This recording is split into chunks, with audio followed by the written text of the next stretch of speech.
A future where giant mechanical robot suits controlled by humans participate in warfare, or commonly have a young civilian that accidentally hops into a stronger class robot known as a Gundam, to save the world from a conflict that is usually caused by humanity themselves. However, in an extremely rare case for this franchise, the conflict may have been caused by aliens, and also including an alternative universe where kids actually get to battle each other as a sport, with their Gundam model kits known as Gunpla for short, that are figurine size of their favorite robots that they have been assembled with their own hands.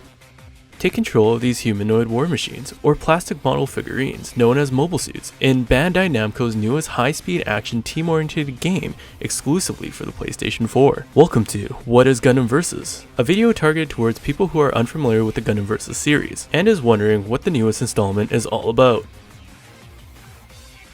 Select from more than 90 distinctive mobile suits that all specialize in different ways, resulting in mobile suits that fit every playstyle, allowing you, as a player, to eventually find one that will fit you. Each mobile suit is categorized by a different level of costs that affects the team's overall composition to optimally reach their objective. The game's objective is to work with your ally to deplete the opposing team's life points, while sustaining your own from emptying. So far, that sounds pretty straightforward and basic, right? But how to achieve this is a whole other story. Starting from before even entering a match, a player first needs to select their mobile suit of choice. Remember, there are 4 levels of cost within the playable roster, ranging from 500, 400, 300, and 200. These costs reflect on how powerful or adaptable a mobile suit can be. The more powerful the mobile suit, the more expensive that mobile suit will cost. After selecting the one of interest, the player then selects a striker that can be called upon at any time to aid you in combat by initiating an attack before vanishing. Finally, you then need to select a burst gear between blaze or lightning.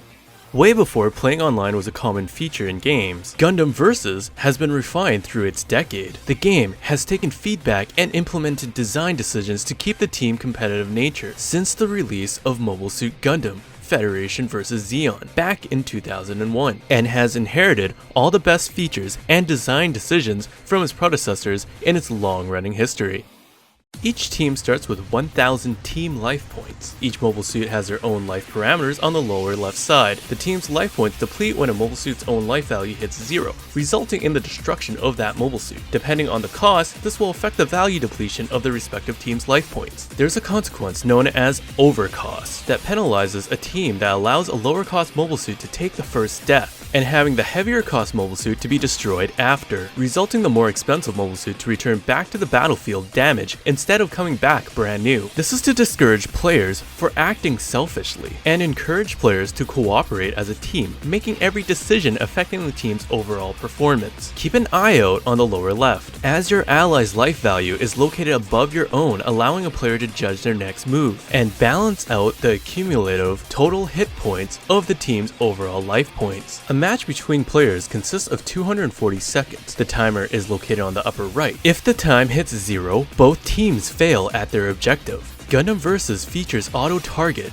and allows certain mobile suits to have semi-manual aim. This means when a player fires, they can slightly swerve their aim either before or after they shot towards the center reticle. The center reticle, known as a crosshair, changes colors according to your attack distance limit. A green crosshair informs the player that all attacks will not follow the target, while the player's projectiles contain no accuracy. When the crosshair becomes red, all attacks will track onto the target and the projectiles will be given increased accuracy. Keep in mind that every mobile suit has a different distant limit for their red lock range before it turns back into green. However, when a crosshair vanishes, this is exactly the same as the green version. There is also a yellow crosshair, which means that the target you are locked onto is invincible and cannot be attacked during this time. This will only be displayed when a player has been knocked down. Now, when the crosshair has increased in size, this informs the player that their ally has locked onto the same target. At the top right, there is a radar that displays other players' positioning distance compared to your own. At the center, around the crosshair reticle, a transparent radar can be seen. Much like the top right radar,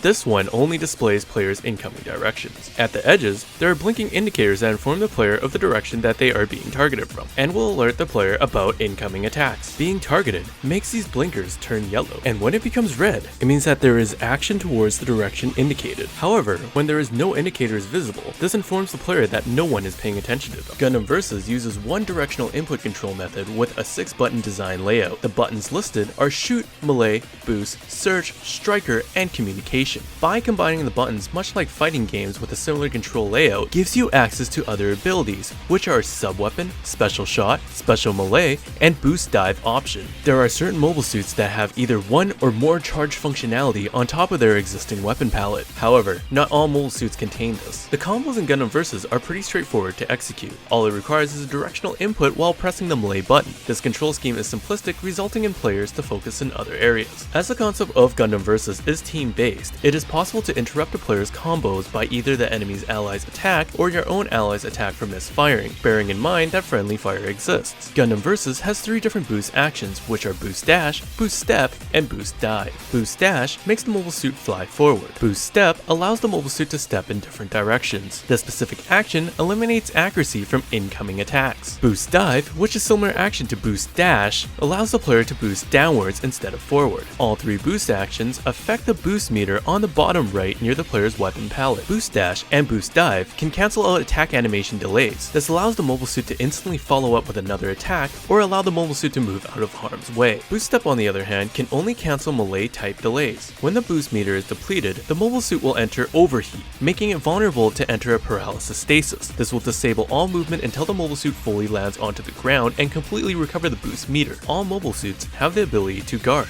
To execute guard, the player is required to input reverse, then forward. Upon using guard, this will allow the mobile suit to block any attacks. This action consumes your boost meter, so be cautious. Guarding can also be activated when entering overheat, but only before paralysis is active. The guard animation has a limit of being held, but when the guard receives an attack, the mobile suit will not drop the guard until there is no further actions hitting it. Guard does not block the rear, making it possible to receive damage from that angle. There are no methods to end the guard animation early once used. Make sure to recognize a good opportunity to guard, so don't input the command just because you can. Since there's an array of mobile suits, certain mobile suits even have the ability to use a 360-degree guard. The Burst system is an ability that increases your mobile suit's performance for a limited time, allowing your mobile suit to gain an advantage in combat. This will give you access to a new step dash, allowing your mobile suit to step out of projectile type delays.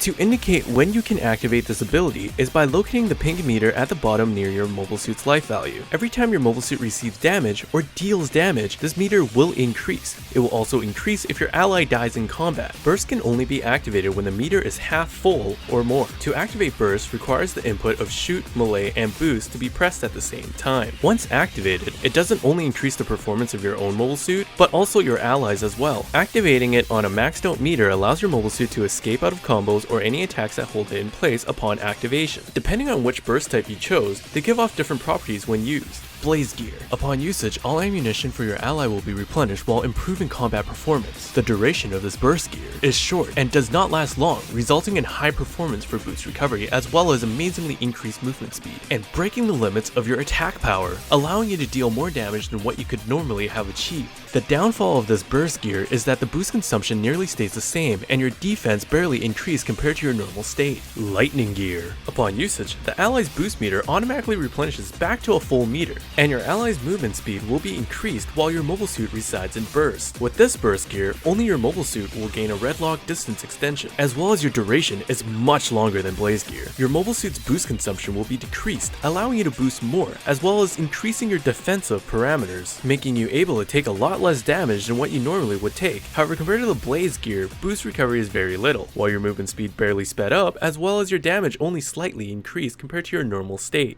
Burst Skill is an attack that allows the mobile suit to initiate a devastating attack only when the mobile suit resides in burst. This action can be used by trying to activate burst again while the mobile suit is already in burst to trigger this attack. If you are new to Gundam Versus, you will have time to try out your mobile suit and test its abilities, as a practice mode is offered to players that are waiting to be loaded into a match. The player can also exit the practice mode in case of wanting to switch to another mobile suit. This option is only available as long as the match has yet to load. Gundam Versus provides multiple activities for a player to explore. If competition isn't your forte, you can jump into an online 6-player boss hunter mode that allows you to play with 5 other players on the same team battling against colossal sized bosses. Perhaps you have more than one friend interested to jump in with you, then you can try entering the 3-on-3 mode and play together. If you don't enjoy the team aspect of the game and prefer to fly solo, there is a 1-on-1 mode available. Will you join in the growing community and play with us? Jump into action with your best friend or ally while controlling your favorite mobile suit and become an ace pilot on the battlefield! Thanks for watching. Please help share this video in hopes of growing the player base, and don't forget to subscribe as well as leaving a thumbs up if you enjoyed this video. You should also go check out Skyslime Versus, who helped me out with some of the video's topics. He's an ex-competitive player who found Team ABC with me, and is the one who raises the money to support the tournament aimed for the Gundam Versus series at EVO every year. Now he devotes his time making English resource materials for new players who want to rise up into a competitive level. Go click on the top right to visit his channel.